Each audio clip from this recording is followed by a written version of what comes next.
Good morning, everyone. Welcome to our webinar with Safewill. My name is Claire Joyce. I am the Content Director at F&P. I'd like to start by acknowledging the traditional custodians of country throughout Australia. I pay my respects to their elders past, present and emerging. Today, I'm on the beautiful land of slightly damp land of the Gundagara and Darug people, and I welcome any Aboriginal or Torres Strait Islanders people we have with us today. Okay, before we get started, just a few housekeeping things. Say hello in the chat box. Tell us who you are and where you're from. If you've got any questions, please put them in the Q&A box. It's down on the bottom of the Zoom panel, and we'll answer those questions after the presentation. You will be getting the slides and the recording, a link to the recording after the webinar sometime today or tomorrow. So look out for that. And if you can't stay for the whole presentation, you can catch up with it later. Okay, I think that's about it from me. We're going to welcome Adam and Isabel from Safewill, but first up we have Adam. Welcome, Adam. Thank you so much, Claire. I too would like to start by acknowledging the traditional custodians of land on which we gather today, the Gadigal people of the Eora Nation, and pay my respects to their elders past, present and emerging. I'm really excited today to be talking with all of you. My name is Adam. I'm the founder and CEO of Safewill. I'm extremely pleased to be joined by Isabel Markarian, my colleague, who is the principal solicitor of Safewill Legal. I'll start off just by giving a quick background about us. I founded Safewill in 2018 along with my co-founder. We both came from background in the law, and we were extremely passionate about improving accessibility to the law for all Australians, particularly within the context of wills and estate planning. The idea for Safewill actually came about after a friend of ours passed away unexpectedly when she was quite young, in her early 30s, and we saw firsthand the devastation that can arise when someone passes away without a will. It was an extremely challenging time for her family already, and seeing the trauma that they went through trying to get estate administration where there was no will was an extremely difficult time. And that, sparked the idea for Safewill, wanting to create a platform that was easy and accessible and affordable for all Australians to write their estate plan. Fast forward 4 years, and we're the largest will writing platform in the country, writing tens of thousands of estate plans every year, and helping Australians not just to write their wills, but in fact to write holistic estate plans. So we're the only provider in the country to offer digital wills, digital powers of attorney, and digital enduring guardianship documents. We're also very privileged to be supported by an affiliate law firm, Safewill Legal. Safewill Legal is a specialist wills and estates practice that assists Australian families to obtain probate and to administer estates. Safewill Legal also supports Safewill in reviewing every will that is submitted via the Safewill platform. So reviewing the wills to make sure that they've been filled out correctly and adding that quality assurance element for our customers. In addition to supporting everyday Australians with their wills and estate planning needs, we also work closely with Australian charities to support their gifts in wills efforts. We currently support over 200 of Australia's leading not-for-profits to acquire, track and steward their gifts in wills via our Safewill for Charities platform. I'm incredibly proud to say that over the last 12 months alone, we've generated over $500 million for our charity partners in gifts in wills.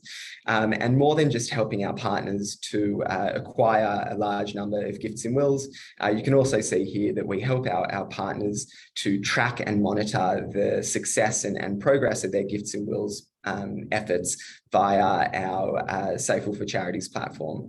So we provide top-line bequested data, such as the number of wills written, the total number of bequests, and the estimated future value of bequests, as well as providing really granular insights into who is leaving bequests for any given organisation.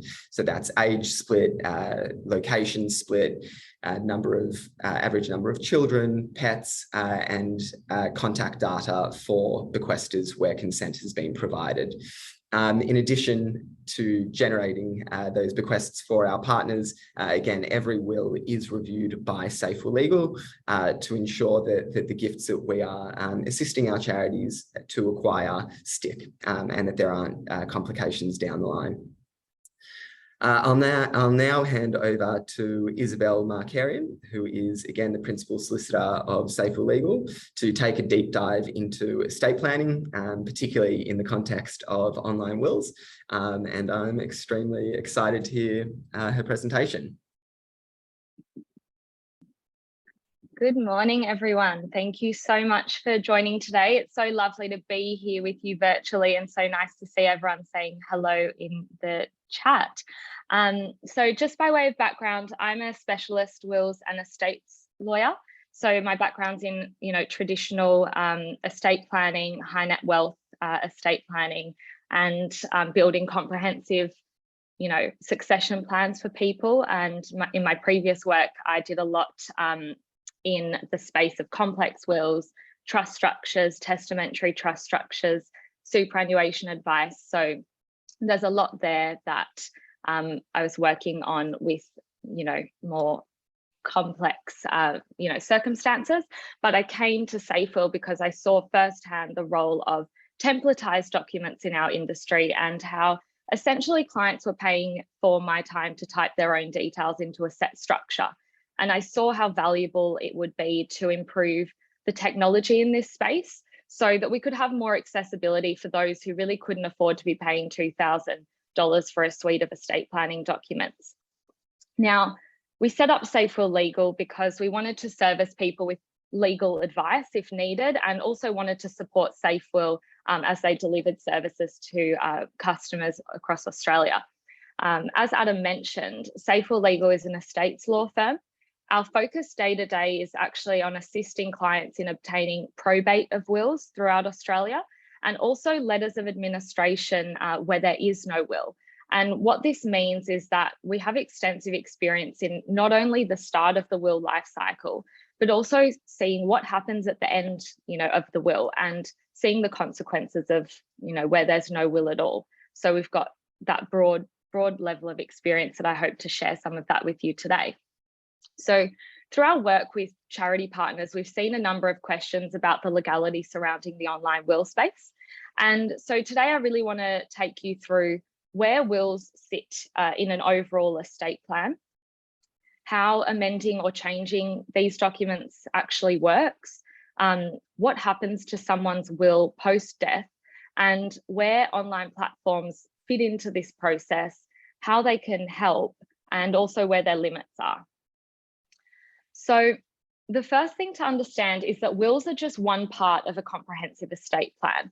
And when we talk about estate planning, we're talking about the process of organising a person's financial affairs and also their medical affairs while they still have capacity, so that there's proper access and or distribution of their estate when they lose capacity or when they pass away. So starting with the will, it's basically responsible for doing two key things. The first is naming a person to deal with the will maker's affairs. So who's going to have authority to talk to the banks and service providers and access funds and distribute money. The second thing that a will does is obviously to provide instructions about how assets are to be dealt with. So who gets what and what do they get and how do they get it? So there are also two other areas where wills provide guidance. The first is with guardianship of children, and the second is with funeral directions. And I highlight these only to help you understand what a will can achieve, and depending on your supporters, you can communicate with them about what's most relevant for them and what aspects of the will, might be relevant for them, because all of you have, unique supporters. Now, more broadly, wills sit alongside a number of other documents, which I've listed on the slide, and they form, what's traditionally known as an estate plan. So those are powers of attorney, medical guardianship documents and advanced care directives, superannuation death benefit nominations, and also life insurance and funeral plans. And I want to take some time to explain the operation of the documents to you, particularly the powers of attorney, because there've been a lot of questions about them from our charity partners. I think, you know, for where the charities that deal with illness, particularly those, they're quite relevant for supporters. So the first thing to understand is that powers of attorney have different names across the states of Australia. So you might hear different phrasing, but basically we've got two documents. One is a document which deals with finances, and one deals with healthcare. And the important part to understand is that these documents only operate during a person's life or where the person doesn't have capacity, but they stop operating when a person dies. And then at that stage, the will would take over. So that's sort of where they fit in. The financial power of attorney allows someone to appoint one or more trusted people to deal with their assets while they're still alive, but they don't have the capacity to action things themselves. So if you think about a situation where someone's lost capacity and they own a property, if they need to go into care, like a nursing home, and that house is in their name, they don't have capacity to sign a sales contract. So things are essentially frozen because no one's got the legal authority to action things, and money is required to get them into care. If they'd made a financial power of attorney, a trusted person is authorised under that document to sign the sales contract for them. The money would then come into a bank account, which, you know, the attorney is authorised to use to pay a nursing home RAD. So if there isn't a power of attorney, the family is sort of left to apply to the relevant state authority. That could be a tribunal or a court, and they're asking that tribunal to appoint, you know, them as the attorney. And this can be quite frustrating for families during an already stressful period because it takes valuable time. There's obviously a risk that arguments start within the family during this process. And there's also the risk that the tribunal doesn't actually make the requested appointment, and it makes another appointment instead. So doing a financial power of attorney now can save supporters a lot of headache down the track. There's also a medical version of this document that's got different names everywhere. It's an enduring guardian, it's an advanced care directive, it's a medical treatment decision maker. But what the document's doing is appointing someone to make healthcare decisions and personal care decisions when, you know, the maker of the document's lost capacity. And this includes bigger decisions like life support, but also decisions about where that person's going to live or what treatment they can receive. So like the financial document, if no one's appointed, the family may need to make an application to the relevant state authority, which is obviously quite inconvenient. And it's quite an important document. It's one of the first things a hospital is going to ask for when admitting you, so that they know who to take instructions from. So for charities, I think the supporters, and especially those with medical conditions, including terminal illness, this is a document that they might like to consider within their estate plan, and you can add value to them by making them aware it exists and giving them a, you know, straightforward opportunity to make one. Now, just briefly, I'm going to touch on death benefit nominations for super and life insurance because they're a really key part of estate planning. The important thing here is that superannuation doesn't automatically form part of a person's assets for the purposes of their will. This is because we don't actually own our own super in our names. Our fund trustee owns it and we're members. So whether it's an industry fund or a self-managed fund, the fund rules govern who takes your super benefit, not your will.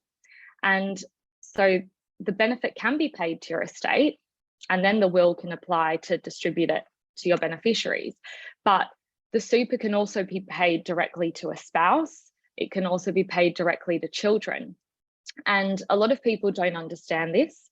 And they do want to make gifts out of their superannuation in their will, including charitable gifts. And so without making what's called a binding death benefit nomination with their fund, the gifts may not be effective. And I think this is relevant for charities because sometimes supporters want to make dollar gifts or percentage gifts, and in their mind, they think it will be made from super, which is obviously quite a big asset that Australians own. And if the super bypasses the will, the same money isn't available to make the gifts that the person would like. And I'll talk a little bit about how Safewill addresses this risk in the next few slides. So life insurance is obviously also important because most people have quite a lot of debt, particularly on properties, and they don't have the funds to clear that debt in the estate. So taking out insurance protects their family, allows them to service debt on their passing. And of course, beyond life insurance, you have things like funeral insurance and prepaid funerals too, which are becoming quite popular as people don't want their families to take the burden of paying for the funeral while funds are tied up in the estate after death.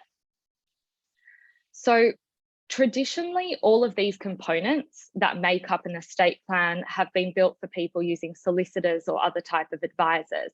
And they often require an initial appointment in the office of the solicitor, which is usually charged for. And then once the appointment is made, depending on what's needed, the documents are drafted or plans are put in place, and this is all charged for again. And then the client will come into the office normally to sign a lot of the documents, and again, they're charged. So the result is that people really put off dealing with their estate plans because they need time to be able to access the service, and they also need to save up the funds. Recently, we've obviously all seen the rise of digital platforms, which have really improved a person's ability to both access and afford some of these estate planning services. And these online platforms, including Safewill, do this by allowing a person to access the creation of these documents from the comfort of their own home. And also to be able to update these documents easily if needed without having to go through the cost and effort of re-engaging in that traditional process all over again. So not only do you have that initial accessibility, but you have that constant accessibility with an online platform. So on that note, I wanted to talk to you briefly about amending estate plans generally, because many of the questions we get from both charities and supporters is often about people that have already got some sort of estate plan in place, but they want to amend, their will to include a gift to charity. Now, anyone can update the documents in their estate plan while they have capacity. With a will, this can simply be done by making a new will, or it can be done by signing a codicil.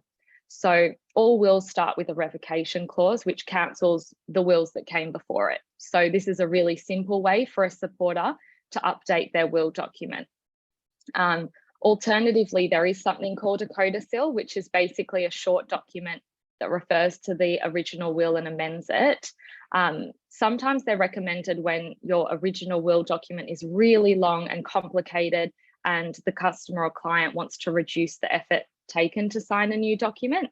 But otherwise, the preference is generally to sign a new will, particularly if multiple changes are required, because it can add complexity comparing the will to the codicil to understand the wishes and cross-check both documents. So on online platforms, you can generally do new wills, but not codicils. And the reason is that codicils need to specifically reference the original base document, the will document, including the numbering. So it would be riskier to offer them because you're relying on the customer to give you accurate information about their base will. The important point, I guess, is that the effect of both documents is the same. So if you have a supporter that really has a bee in their bonnet about a codicil, please feel free to reach out to us, to me, and we can support that. But otherwise, recommending a new will is absolutely a suitable way to go if a supporter wants to update their documents. And I think more broadly here, it's just worth noting that the industry does recommend updating your will and other estate planning documents with some regularity, and particularly when certain life events take place, such as buying a major asset, getting married, getting divorced, or having a child. Encouraging your supporters to keep these documents up to date will help ensure that there are no issues with validity over really long periods of time. So, for example, if a supporter's gotten married, this could revoke their will. And so re-engaging that supporter and making it easy and accessible to keep their estate plan up to date is not only, valuable for the supporter, but for the charity as well. Okay, so moving on to looking at the life cycle of the will, I think, once your supporter has the will, the question is, what eventually happens to that will and how is the will accessed and dealt with when the support has passed away. Obviously a bit of a sad topic, but it's a practical one that we need to address. So the will is going to name an executor. It's that person's job to follow the instructions in the will. And that executor is also the person authorized to correspond with, asset holders. So the banks, utility providers, organizations that the deceased had accounts with. If the deceased had a bank account, what's going to happen is the executor is going to go to the bank with the death certificate, with the will, and they're going to ask for access. And at that point, depending on how much money is in the account, the bank is probably going to say no, go away and visit the Supreme Court and get a grant of probate of that will so that we know that it's the right will to follow. And so I think many of you might have heard about probate, but basically it's the process of applying to the Supreme Court for approval of the will and recognition of the executor's authority under the will. And you'll often have banks, super funds, share registries asking for it because they don't want to bear the risk of dealing with an incorrect or out-of-date will. When the executors ask for probate, they'll normally hire a lawyer to help them with the application process because it's really technical and the court doesn't allow much room for error. So as I mentioned, probate is something that Safewill Legal specialises in, and we deal with quite a high volume. And so because of our work, we see a huge variety in wills, including gifts in wills. And we see in practical terms how these gifts eventuate to beneficiaries and charities. And from personal experience, this process can take a long time. I don't know if any of you have experienced how long this process actually takes, but for example, on a recent will we did, the executor probably took about 4 months before they even started the process of engaging us. And then it took another couple of months to finalise the probate application documents because we were waiting on asset information from banks, we were waiting for share registries to get back to us. Once we signed and submitted the application, the court took another 2 months to make the grant. And under this particular will, there was a charitable gift. So once probate was done, we contacted that charity's gifts in will manager to let them know, there's a 10% residual estate gift under this will. And then we facilitated that distribution. And that process probably took all up about 8 or 9 months. And I know that this can actually be really difficult from the charity side because it's quite opaque for most of you. There's no knowledge that the charity's even been mentioned in the will until the executor has contacted you. And this is really because there's no national will register. There's no centralized method of notification of beneficiaries of wills. So obviously there's a lot of wills out there and none of you know that you've been mentioned in it. And that doesn't help for forward planning, but also it doesn't help if, it doesn't help you realize if something incorrect is happening with the administration of the estate. Where online platforms have started to change this is through providing more visibility to charities about the gifts that they've been left in wills. And so, for example, how Safewill works is, there's a dashboard where consent's provided by the customer. Charities have full visibility over, who's left them a gift, what the gift is, and this really helps charities plan for the future, from obviously their work's perspective, but also from a legal perspective, it gives the charity some key information to be able to protect their bequest. So, with that information, even though there's no centralized will register, there are state-based notice registers. So when you're applying for probate, you have to lodge a notice to say you're doing so. And that notice has to include the name of the person that passed away and the name of the executor and how to contact them. And so what online will platforms and, dashboards like Safewill's are doing is it's giving charities some ability to be able to have visibility over names of bequesters, not only on online obituary notices, but also on these probate notices. So you can reduce the information gap that exists between you as a beneficiary and the executor. And once you know the identity of the executor, you can exercise your right in most states to actually ask for a copy of the will. And this also extends to beneficiaries of previous wills. So if you know at some stage you've been named in a will, you can ask the executor for the current will that's getting probate for it. Why does that matter? I think A, it just keeps the charity informed, but B, if there have been changes to the existing will that have resulted in a bequest being removed, at least you have the ability to make further inquiries. And I think another really important thing, and probably a more common thing, is if you know there's a will and you find a bequester's name in a notice talking about letters of administration, which is the type of application that's made where there's no will, you can actually make the next of kin aware that there's potentially a will document. And so the visibility being gained from online platforms can really help charities with information in a circumstance where, you know, they otherwise would have no idea what's going on. Okay, so I wanted to talk a little bit more about where online platforms actually sit within estate planning and just really clarify that currently they're sitting in the space between obviously visiting a solicitor and using a post office will kit. And they're basically trying to bridge that gap by allowing for a more flexible and guided process for the supporter through technology.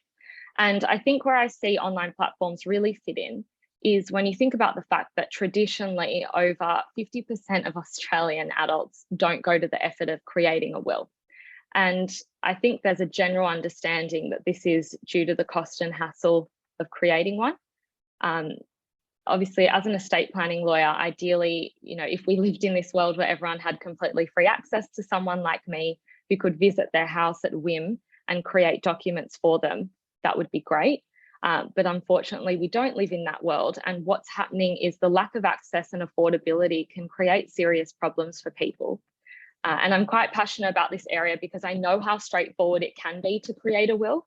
And it is really difficult to watch situations unfold that could have been solved with these documents. So to give you a practical example, we had a matter earlier this year where a lady called us. Her brother had passed away. She lived at home with him. He lived in sort of the granny flat at the back. She lived in the main residence and they owned the whole block 50-50. They'd been living there for decades. That was their family home. And so he passed away. It was an unexpected death and he hadn't done a will. So we have a home in New South Wales. He's, you know, got half of it, which is worth $1 million. And no will means that the law governs what happens to that person's estate. The law says next of kin get to share the estate equally. Okay, that's fine. So there's no partner for this, you know, brother of hers. He doesn't have kids. He doesn't have parents. So then we go to siblings. Now, she's his full sister, but they have 2 half siblings in the UK. They haven't seen those siblings. They haven't spoken to them maybe once or if not in a long time. But under New South Wales law, all of these siblings share equally in the deceased brother's estate. So this means even though it's pretty much 100% certain that the brother would want his, you know, sister to inherit the rest of the house, she now has to sell their entire family home because she can't come up with around, you know, the $600,000 required to pay out the half siblings overseas. And this is just one of countless real world examples where not having a will can lead to lasting consequences for people. And so I know there's a lot of dialogue and there can be concerns about using new technology in this space, but I think we need to look at the bigger context, which is that for the majority, they can affect their wishes using an online will. And, you know, clearly there are parts of the traditional offering that aren't working because many people haven't taken it up and it's got, you know, real world repercussions. And I just think about that client and what would have happened if they were able to make a will, and how much simpler it would have been for the family to just have, you know, few pages signed and admitted to probate, and it would have completely changed the course of the sisters, you know, next however many years. And the reason I say this is because I know as an estate planning lawyer that the online will is created using the same legal principles as lawyer drafted wills. So we are using the same base templates, on the platform. Most online platforms do, but platforms are populating information in the same way that a solicitor would be typing into a Word document. Now, of course, online platforms are not directly equivalent to a solicitor, but good platforms have a checks and balances system in place to be able to provide the right service to customers. And this brings me to, the next slide, which is about how legal oversight needs to be integrated into the online platform so that it's effective and safe for mass use. I think the starting point is that most online will platforms are closer to DIY will kits in the sense that they rely entirely on the customer to correctly fill in the will themselves. So the customers logs in, left to their devices, they go through the flow, they enter the data, they automatically get a will at the end. No one really sees how they've used it. And it means there's no visibility about how the platform is being used and if it's suitable for use by that customer. Some platforms have a system in place to ensure that customers are using the platform correctly to help reduce risks of errors in the will. So, for example, what Safewill Legal does, as Adam mentioned earlier, it supports Safewill by reviewing every single will submission to ensure the data being entered by the customer is consistent with what can actually be achieved by the platform. And while Safewill isn't able to provide legal advice, the review process alerts the customer that they've used the platform incorrectly. And it gives them the opportunity to amend their submission or otherwise go and obtain further advice so that the will they're creating is suitable for them. And I think it is really important to have a system in place to ensure there's oversight in the document being generated by the customers and to ensure you're getting a proper picture of how users are interacting with the platform. So if we revisit what I said earlier about superannuation benefits, how I explained that super doesn't automatically form part of your will. If the customer is trying to give their superannuation to someone, including a charity, how the legal review process works is that that customer would receive an email, their submission would be flagged and they'd be told, please go and get advice from your super fund to make sure that your super is actually going to make it inside your estate to make, the will, the gift that you're trying to make in your will. And that's just one example of something that we would flag for on the platform to help ensure that there's just, suitability for purpose. Now, there's always a bit more. So online wills only do so much, flagging only does so much. Those platforms, Safewill is a great solution for the majority of Australians, but there are always going to be circumstances where people do want personalised advice or they need more comprehensive advice. They're nervous about the online platform, or they're in a blended family, they have a family trust, or they're unsure of something. And, it's just looking at how does the online platform deal with that. So Safewill Legal also assists will writers from Safewill looking for bespoke legal advice. We've had, some people, they're fine to use the platform, but they're asking questions that, can't be addressed, from Safewill, and so they want some further guidance, and that's where Safewill Legal is able to step in, support those people, talk them through, their personal circumstances, give them some insight into how the will, can be, prepared, or make changes to the will if needed as well. What Safewill Legal's also done is, as Adam mentioned, support the development of the power of attorney products on Safewill. So some people don't only want a will, they also want a comprehensive estate plan. So everything we've been talking about, they want a financial power of attorney, they want a medical power of attorney. Again, they can't afford to pay hundreds of dollars or they don't have the access to get these documents drafted by solicitors. But Safewill is able to offer digitised financial and medical power of attorneys in every state across Australia. It's the only platform that does so at the moment, and that's done with the support of Safewill Legal. The fact that we're involved means that if documents change, we can quite quickly make sure they're up to date on the platform, that everyone's getting the best documents for their state. Because as you can appreciate, it's quite a complicated area when you start dealing with different state-based financial and medical documents. That allows us to support customers not only needing simple estate plans, but also complex estate plans, and also a extended estate plan. And yeah, it's just, having that means that the charity can really add value to the supporter and really ensure that the supporter is getting the full depth of the estate planning offering, and that, you know, the charity is also supporting that and really, you know, adding value in that space. I can see so many questions coming through in the chat box at the same time. And a very quick one is, yeah, the power of attorney is an additional cost for the supporter, but just like the will, there's a cost for that online. The power of attorney is a separate product, and I think we'll probably get more into that in the Q&A, because I've seen quite a few questions come through about them. And I think that's all from me at this stage. I think we can open it up now to questions.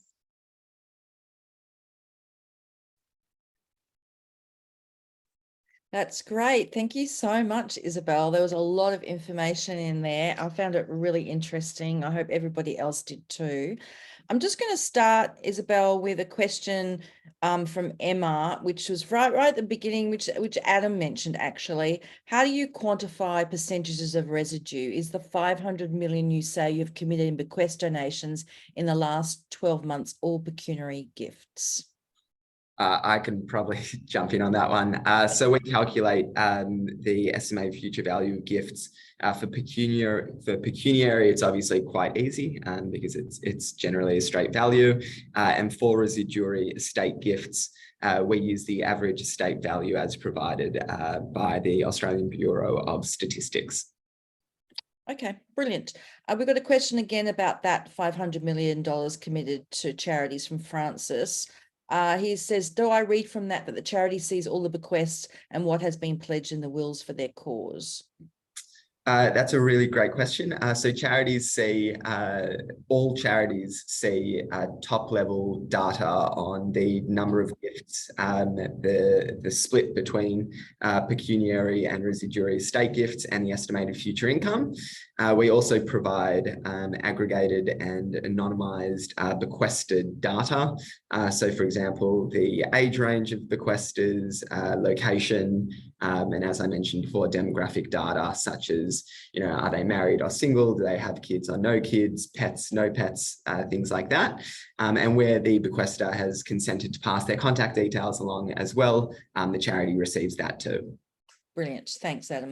Isabel, we've got a question about the advanced care directives.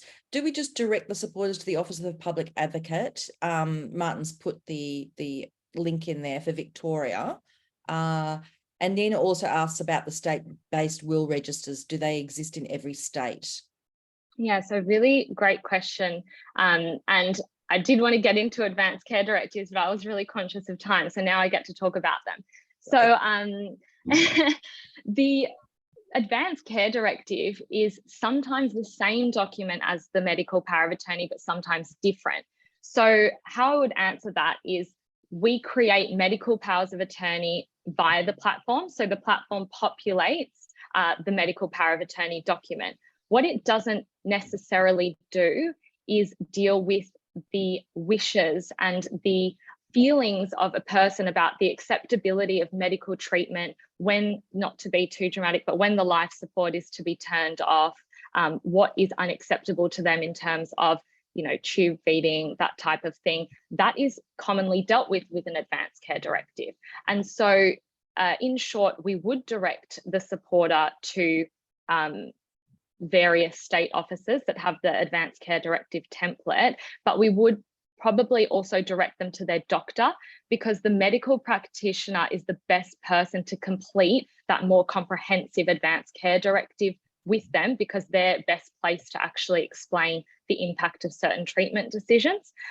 Whereas the medical power of attorney is simply, who do you want to make the decision? So it's like, I'm happy for Isabel to make the decision, but then there's a whole nother document about what I find acceptable and what I don't. And Safewill isn't helping the supporter go through that nitty gritty. They're just helping them appoint the person, if that makes sense.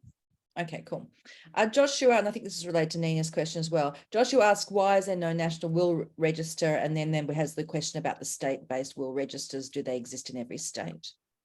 Okay, so why there's no national will register? It's just one of those ideas that's never come to fruition. The government's not sorted themselves out, or no one's sorted themselves out. I think it's difficult because with any register, it's just, how do you keep it up to date? How do you know that the will on it is the last will? There's so many people in the country, and you know, the digital space is only coming in recently. I think trying to do that in an analog way would be difficult. In terms of the state-based registers, I want to clarify, they're not registers per se of wills. What they are is state-based notice systems. So when someone passes, if the executor is going to apply for probate, they often have to lodge an advertisement to say they're doing so, so a notice. And so if you went onto the New South Wales Supreme Court website, the Victorian Supreme Court website, the Queensland Law Reporter, like every state has a different place, it's a notice to say that someone's applying for probate of the will.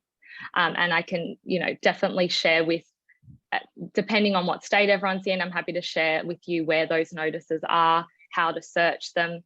It would be a bit of a show and tell for another day, but that's what they are. Brilliant. Thanks, Isabel. We've got another question from Francis. Approximately what percentage of bequesters consent to provide the information of their will and intended gifts? Great question.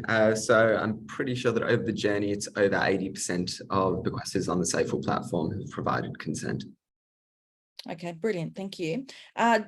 Giselle asked, does state legislation require the executor to not only provide a copy of the will, but also a copy of the statement of assets and liabilities and subsequent distributions? A really good question as well. The answer depends on what state you're in. So in New South Wales, when you apply for probate, you have to, you know, put forward the will, you have to put forward the asset and liability register. Now, I just want to go down to Giselle's question to just see where, if she's asking about, yeah, so you're providing to the court, but you're also providing to beneficiaries. So in terms of providing it to the court, in New South Wales, you're required to submit the assets and liabilities. In Victoria, you are, but in Queensland, you aren't. So it's slightly different. I think more relevantly for the charity, it's about knowing that you have the right to request asset and liability statements when you're a beneficiary, so that you can sign off to know that you've received the right thing. So if you've received so much as a 1% gift in an estate, you don't have to just say, oh, thank you, and sign a piece of paper. You would be saying, can you please send me a statement of asset and liabilities? That way you can see the pot of money, and then you can see how your bequest has been calculated. There is an obligation to do that when you're distributing to the beneficiary. Okay, thank you. Wendy asked, may we get a reference for this, the statistic over 50% of Australians do not go to the trouble of creating a will? Yeah, I think that was a study commissioned by the comparison website finder.com.au. They surveyed, I think, 2,500 Australians, and that was the sort of largest, most recent study that's been conducted. Okay, great. I think that there's been so many interesting questions in here, and Josh asked, and a few other people have asked whether we could have something that is, you know, like a FAQ document. Is there an email template that we can send out members who inquire about some of these details? Miyuki asked, seeing the comment from Josh, I thought it would be great if Safewill could share an FAQ document with some sample answers which are tailored to the charity's perspective. Is that something that you do or that is possible? I'm sure that we can look to create something. I think in the presentation we had contact details. Please just reach out to one of either myself, Isabel, Elena, or Max, and we'll be able to provide that. Brilliant. We've got a question about ensuring the legality of the will between other online will providers. Yeah, so in terms of the legality of the will is created based on an industry standard set of clauses. It's a set template. It is very well accepted that what's in the will forms the basis of a valid will. That's the first system in place to make sure it's the correct document. The second system is obviously the review process. So making sure that the data being entered by the customer is going to fit in properly with what the template allows for. I know there's, in terms of other providers, the question's asking, some don't review. So if they're not reviewing, how do you know that the template's being filled in correctly? Whereas that's what the legal review process has. And then as the final step, if the customer's really not able to affect their wishes using the Safewill platform or the structure provided, Safewill Legal is available to them, to all of them, to give them specialised legal advice and make the amendments that they need to make sure that that will is fit for purpose. So that's sort of like the three-pronged system that's in place to ensure the validity of the will and the safety of the will for the customers. Brilliant. Martin asks, can an individual simply specify their super is to be part of their will, or does a separate document need to be completed? Yeah, so if you specify in your will that your super has to be part of your will, that's not binding on your super fund. So you have to complete a separate document with your super fund called a death benefit nomination to tell your super fund, I want my super to go to my executor, to my legal personal representative, and that would mean that it gets pulled into your will. If you don't do that nomination and the super fund sort of like, oh, well, where do we pay it? Maybe if you've written in your will, I want my super to go here, that would be helpful for them, but it wouldn't be binding on them. So they could just as easily pay it elsewhere to your spouse or to your children or to a dependent. Okay, great. Deanne says that as a co-executor and beneficiary, she's currently dealing with the consequences of a lawyer drafted will who claimed expertise in this area. The lawyer who is now assisting executors with the administration of this will has said the will was poorly drafted. How many online wills have been legally tested in the courts to provide some assurity that the templates form the basis of a well-drafted will? Well, we know that ours has been tested in court and probate has been granted on it. We can't comment on the other providers, but we know that ours have been accepted by courts in probate. Okay, brilliant. There's a question about Safewill. Is it just for charities or can anyone use it? Safewill Legal was Josh's question. So Safewill Legal deals with everyone. It's for all Australians. We are helping people across, East Coast in a lot of states get not only probate and letters of administration, but also with estate planning if they need. And obviously Safewill does too.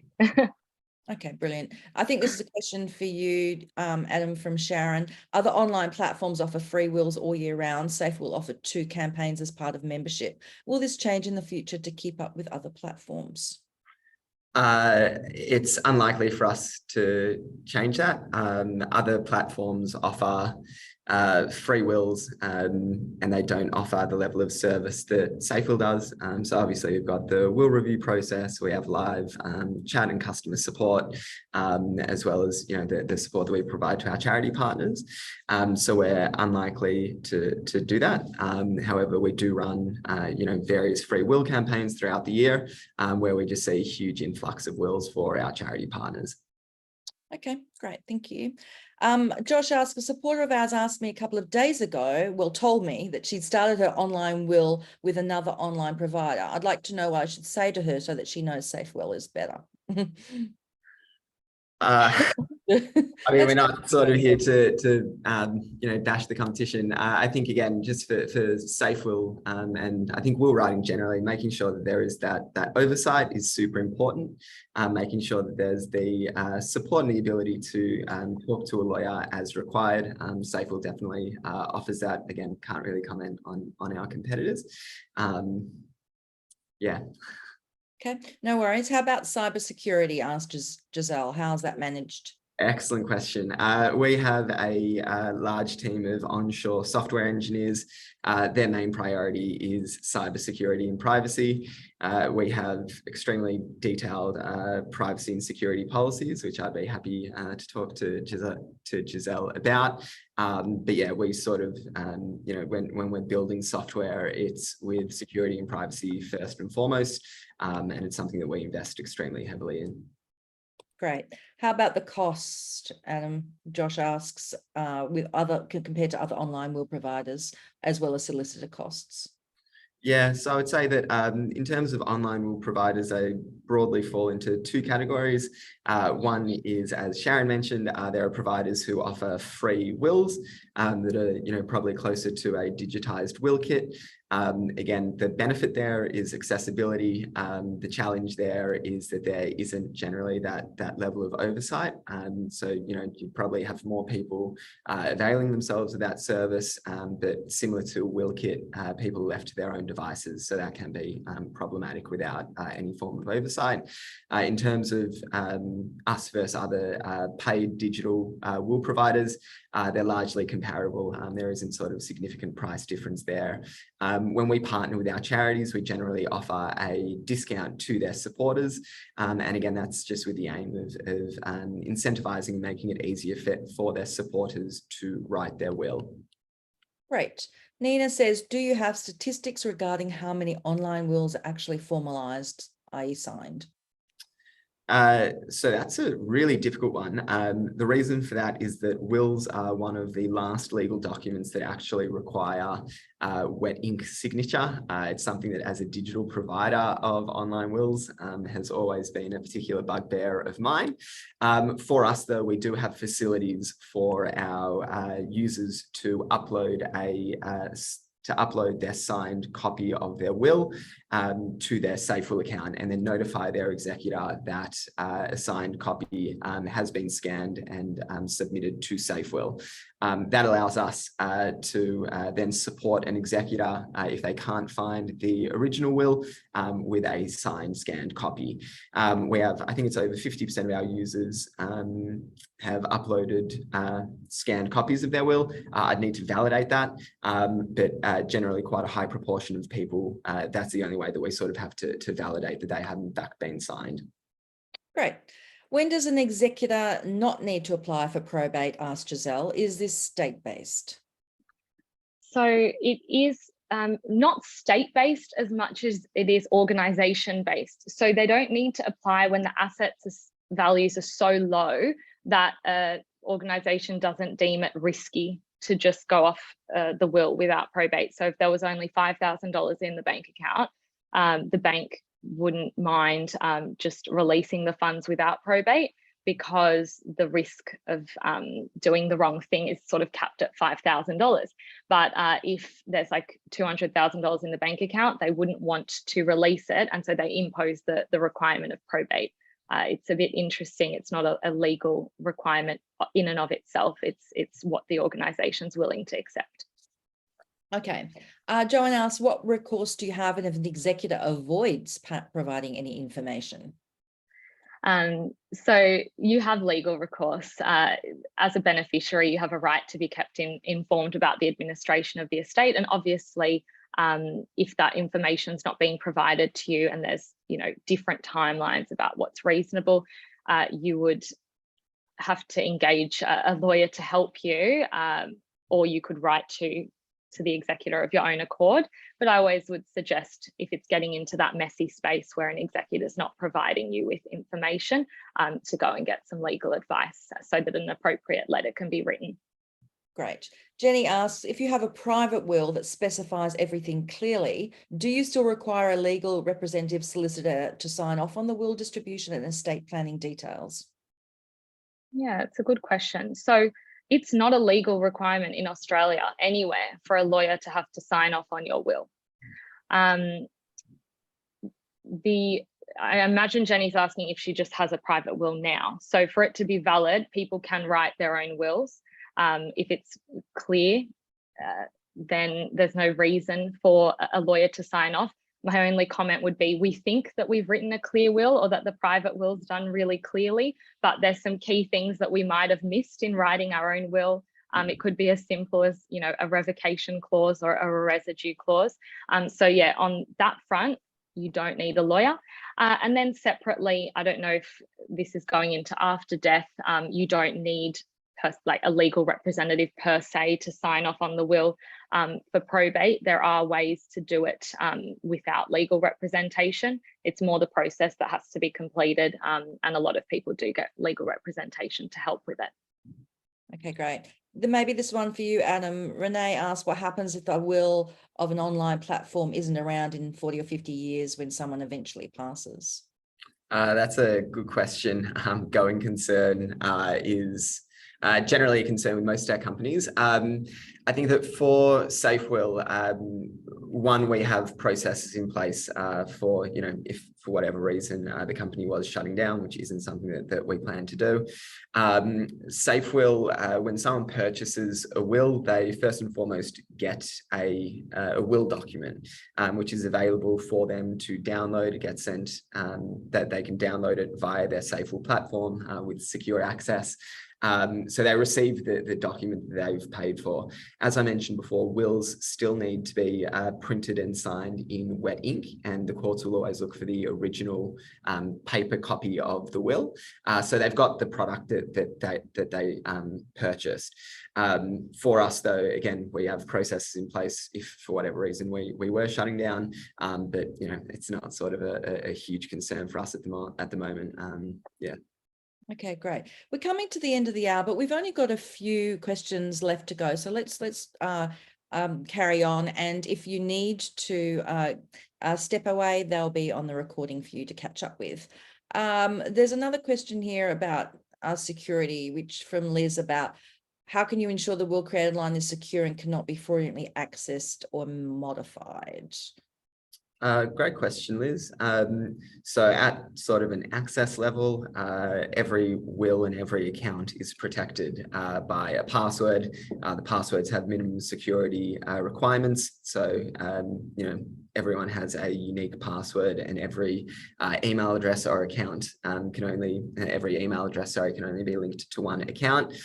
More broadly than that, we sort of track things like IP address. We have two-factor authentication when trying to download a will document, and different other security measures to make sure you know, that the platform is secure, and particularly the will document itself is secure and being you know, reliably accessed.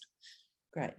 Another question from Giselle. How do you validate it is the actual individual behind the keyboard completing their will and not under duress or influence, or indeed being submitted by somebody else? So I'll answer that. And I see it's sort of also linked to Emma's most recent question, which is interesting. So obviously we can't see who's behind the keyboard on Safewill. We can't look through the webcam. That wouldn't be legal in and of itself. So we don't know who's typing, but the idea is, as Adam said, that there's security linked to an account. We verify an email address through authentication to ensure that the person can only log into the account whose email they own. That helps one with evidence as to what the circumstances are at the time that the will's being written online. So you know who's making it. But also it goes to the will still needs to be printed and signed. So that document has to be signed in wet ink by the person making their will. We obviously can't protect against duress in someone's private home. That's always a risk.